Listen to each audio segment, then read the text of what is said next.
변호사님, 네.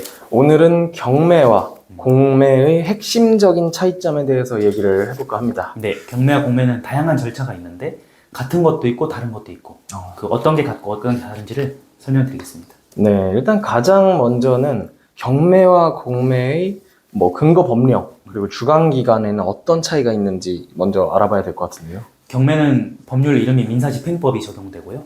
공매는 국세징수법이 적용되거든요. 네. 그래서 오늘 말씀드린 모든 절차가 사실은 이 법률 안에 다 들어있어요. 그래서 요즘에 챗GPT라든지 인터넷 검색하면 네. 법령 정보를 볼 수 있는데 거기에서 이제 검색어 단어만 입력해도 절차가 나와 있어요. 어쨌든 경매는 민사집행법이고 일반 채권자가 돈을 못 받았을 때 남의 물건을 넘기는 거. 네. 근데 제가 공매는 국세징수법이라고 했잖아요. 네. 이 세금이 들어가잖아요. 그래서 보통 이제 공매는 세금 체납과 관련돼 있을 때 진행되는 거예요.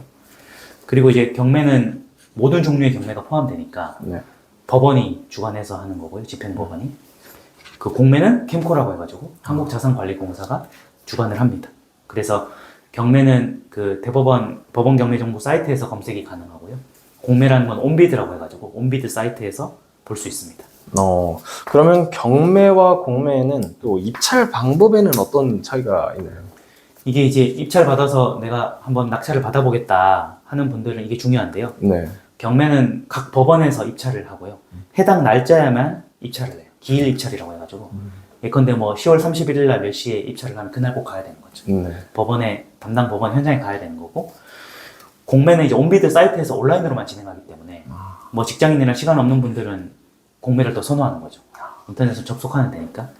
그리고 공매는 경매와 다르게 기간 입찰이라고 해가지고 네. 일정 시간 안에만 입찰하면 되거든요. 특정 시간에 꼭 접속해야 되는 건 아니고 그 시간 한도가 정해져 있어요. 그래서 그 기간에만 하면 되기 때문에 경매, 공매가 차이점이 있습니다. 네, 그렇군요. 변호사님, 그럼 경매든 공매든 이제 최저 매각 가격이라는 게 있지 않습니까? 네네. 유찰이 되면 그 가격이 차감된다고 하는데 여기에서도 서로 차이가 있나요? 네, 일단은 이제 경매든 공매든 간에 물건에 감정을 하게 되면 네. 이 감정가부터 시작하거든요. 그러면 그게 이제 최저 매각 가격이 되는데 한 번에 낙찰이 보통 잘 안 되니까 유찰이 되면 이제 2번, 3번, 4번 잡히는데 네. 그 직전의 최저 매각 가격에서 법원마다 다르지만 20%에서 30%씩 떨어지는 게 경매거든요. 그래서 예컨대 직전에 최저 매각 가격이 1억이다 하면은 한 번 유찰되면 8천이 되고 두 번 유찰되면 6,400이 되고 바로 전 매각 가격이 20%씩 네. 또는 법원마다 30%씩 떨어지거든요. 직전 매각 가격 대비 비율로 떨어지는 게 경매고요. 네. 공매는 그 비율로 떨어지는 게 아니라 최초 그 공매 예전 가격이 있는데 10% 그냥 수학적으로 떨어져요. 1억이면 한 번 유찰되면 9천, 두 번 유찰되면 8천, 7천 이렇게 떨어지고 계산 방식이 공매가 편하죠. 근데 공매는 그 최저 매각 가격 기준으로 최초 공매 예전 가격에서 50% 이하로 떨어지면 다시 공매로 붙이게 돼 있어서 무한히 떨어지진 않고요. 네, 그렇습니다.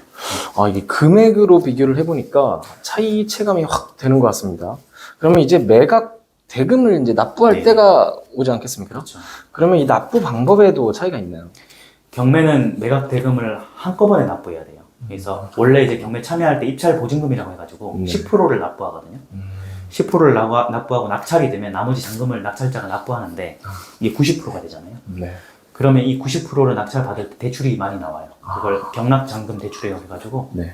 그래서 경매에 참여하는 분들은 그 최저 매각 가격 10%를 보증금으로 납부한 다음에 본인이 낙찰되면 낙찰대금이 90%인데 그 중에 대부분은 이제 대출로 해결하거나 현금 있는 분들은 현금으로 하거나 그렇게 진행이 되고요. 한 번에 잔금을 납부하는 게 특징이죠. 근데 공매는 1개월에서 5년 범위에서 분할 납부가 가능하거든요. 네. 꼭 한 번에 납부하지 않아도 분할 납부를 할 수 있는데 다만 분할 납부를 할 때 이자는 지급을 해야 되는 거죠. 네, 그럼 이번에는 소유권 이전 방법은 어떻게 다른지 한번 말씀해 주시겠습니까? 경매는 제가 매각 대금을 전액을 한 번에 납부한다고 했는데요. 네. 보통의 모든 부동산 그 권리는 등기를 할 때 이전되거든요. 그래서 등기부의 날짜가 되게 중요한데 네. 경매는 등기하고 상관없어요. 그 매각 대금을 전부 납부하는 날 그날 법률상 소유권이 이전돼 버리거든요. 네. 그래서 나머지 90% 잔금을 내가 오늘 납부하면 오늘 소유권 이전되고 그로부터 얼마 후에 이제 등기를 표시를 하는 것 뿐이죠. 그래서 이 소유권 변동 시점이 되게 중요한데 아무튼 경매는 매각 대금 완납 시에 소유권 이전된다는 걸 반드시 주의해야 되고 네. 이걸 이용해서 이제 사기를 치는 분들도 있기 때문에 그게 좀 중요하고요. 공매는 경매하고 좀 달라서 대금의 2분의 1 이상을 일단 납부하고 그 상태에서 근저당권을 설정하거나 아니면 이제 잔금에 상응하는 보증서로 가름해도 소유권 이전이 가능하죠. 그러니까 실제 소유권 이전을 받기 위해서 90% 현금이 그 준비되어 있지 않아도 네. 공매는 소유권 이전이 조금 더 수월하고 그런 차이가 있습니다. 네. 그럼 마지막으로는 저희 실무상 가장 중요하다는 이제 명도 방법. 네. 여기에는 어떤 차이가 있나요? 이게 이제 낙찰을 받은 사람이 투자 목적으로 받는 사람들은 명도가 굉장히 중요하거든요. 네. 물론 실거주를 하는 사람도 있지만 경매는 투자자가 많기 때문에 저희가 한번 논의를 했는데요. 경매는 인도명령 제도가 있어요. 네. 그래서 명도 소송을 하지 않아도 법원에서 인도명령 신청을 통해서 간편하게 그 집행문을 받을 수 있거든요. 그래서 이 인도명령 제도를 통해서 수월하게 점유자를 내보낼 수 있는데 공매는 인도명령 제도가 없어요. 그래서 누군가 점유자가 불법 점유를 하고 있다 하면은 네. 어쩔 수 없이 소송을 해야 돼요. 소송을 하면 저희 같은 로펌에 이제 명도소송 의뢰를 해서 비용을 들이고 네. 또 시간도 걸리고 그 과정이 있기 때문에 경매보단 공매가 그 명도를 하기 조금 버거운 거죠. 일반인들은 지식이 없으니까. 근데 다만 이제 공매든 경매든 간에 점유이전금지 가처분이라고 해가지고 네. 그 소송하는 도중에 점유자가 바뀌어버리면 우리나라 법률상 집행이 안 되거든요. 그런 흠결을 이용해서 점유자를 이렇게 돌려막기 하는 사람들이 있어요. 그래서 이런 우리나라 법의 흠결을 보완하기 위해서 그 점유이전금지 가처분을 걸어놓고 명도소송해야 되는데 이 점유이전금지 가처분은 경매든 공매든 둘 다 가능해요. 다만 이제 경매는 인도명령 제도로 해결이 가능하지만 공매는 명도소송을 반드시 해야 된다. 요거가 차이점이 있습니다.